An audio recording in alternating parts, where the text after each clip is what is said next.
Good day everyone, we are the group 4 and now we will present our play. Which is the seven communicating strategies.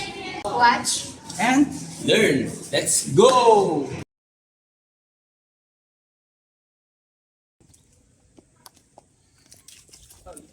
Yo guys. Ay. I think I should be in charge in booking the beach house and organizing the transportation. What do you think, guys? That sounds like a great idea, Curly. You're so organized. I agree, Gerlin. You're the best at planning these things. Sounds good to me. I trust your judgment. Now, let's discuss what activities we want to do. We'll take turns sharing our preferences. Jenald, you first. I would love to try out some water sports like surfing or paddleboarding. I'm more into relaxing activities like sunbathing and reading by the beach. I'm up for exploring. The hiking feels neat. Me, I am interested in trying out beach volleyball with everyone. How about a bonfire and some Mr. living at night?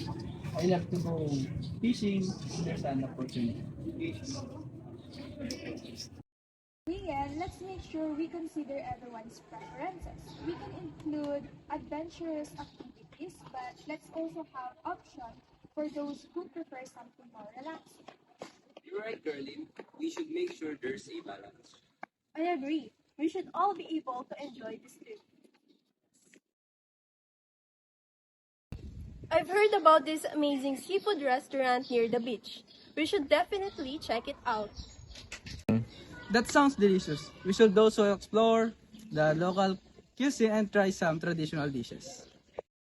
Good idea, but let's finalize our activities first. Then we can discuss food. I prefer a private room. I'm more comfortable sharing it with someone. How about we compromise and find two beds? That works for me. Thanks, Charlene. Alright, so we have surfing, sunbathing, hiking, beach volleyball, bonfire, and visit to the seafood restaurant. Okay guys, I'll send out a detailed itinerary and make the necessary reservation. Let's get ready for our beach gateway. This is going to be a blast. Can't wait to hit the beach. We should share our excitement about the trip on social media. That's a great idea, Jenald.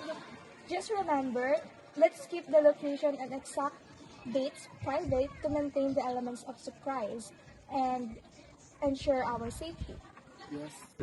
Good point, Gerlin. We don't want to spoil the sunrise.